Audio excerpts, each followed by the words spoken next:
loyal, and above all honest. Yeah, that he is. But when a man like Clint Eastwood speaks at 95, people listen. And lately, the legendary director has been making something very clear. When his final day comes, not everyone will be welcome at his funeral. For a man who spent more than 7 decades shaping Hollywood, that statement has left fans stunned. Because behind Eastwood's calm, stoic image is a man with a long memory, and a life filled with triumph, controversy, and complicated relationships. Clint Eastwood was born in 1930 in San Francisco during the shadow of the Great Depression. School never really interested him. Teachers struggled to keep his attention, and friends remembered a young man who preferred fast cars and adventure over textbooks. In fact, few people at the time would have predicted that the quiet, rebellious teenager would grow into one of the most powerful figures in film history. Before Hollywood ever discovered him, Eastwood's life nearly ended in a terrifying accident. During his time in the U.S. Army, he was flying along the California coast when the aircraft suddenly began to fail. Mechanical problems piled up, the navigation system failed, and eventually the plane ran out of fuel. The pilot had no choice but to crash land in the freezing Pacific Ocean.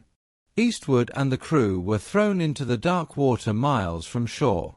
Waves crashed around them as they struggled to stay afloat. For hours they swam through rough waters toward the distant coastline, completely unaware they were in an area known for shark breeding. Miraculously, every man survived. After leaving the army, Eastwood moved to Los Angeles with no acting experience and little direction.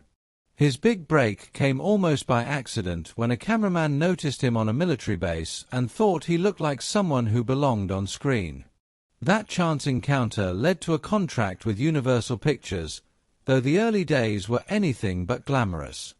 At one point, Eastwood's first paid role was simply playing a scarecrow in a stage show for studio employees' children. But things finally changed when he landed the television western Rawhide. The show made him famous across America, yet Eastwood felt trapped playing the same character again and again.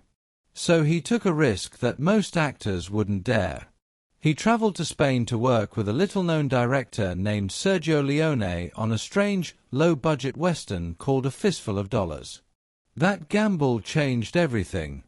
The film exploded in popularity and helped create the legendary spaghetti western era. Soon after, Eastwood cemented his reputation as a tough, uncompromising star with films like Dirty Harry. But while his career soared, his personal life became increasingly complicated. Relationships, secret children, and public breakups followed him for decades. Eastwood became known not just as a Hollywood icon, but as a fiercely independent man who lived life entirely on his own terms. Now, in his mid-90s, Eastwood is reflecting on that long journey. And according to people close to him, he has quietly made it known that some figures in Hollywood, people he clashed with over politics, patriotism, or personal beliefs, won't be welcome at his funeral. Names like Tom Hanks, Spike Lee, and documentary filmmaker Michael Moore have reportedly been part of those tensions over the years. Whether those rumors are true or not, one thing is certain. Clint Eastwood has never tried to please everyone. For more than 70 years, he's lived by his own rules, on screen and off. And when the final curtain falls on one of Hollywood's last living legends, his farewell won't just be remembered for the stars who attend. It might be remembered even more for the ones who don't.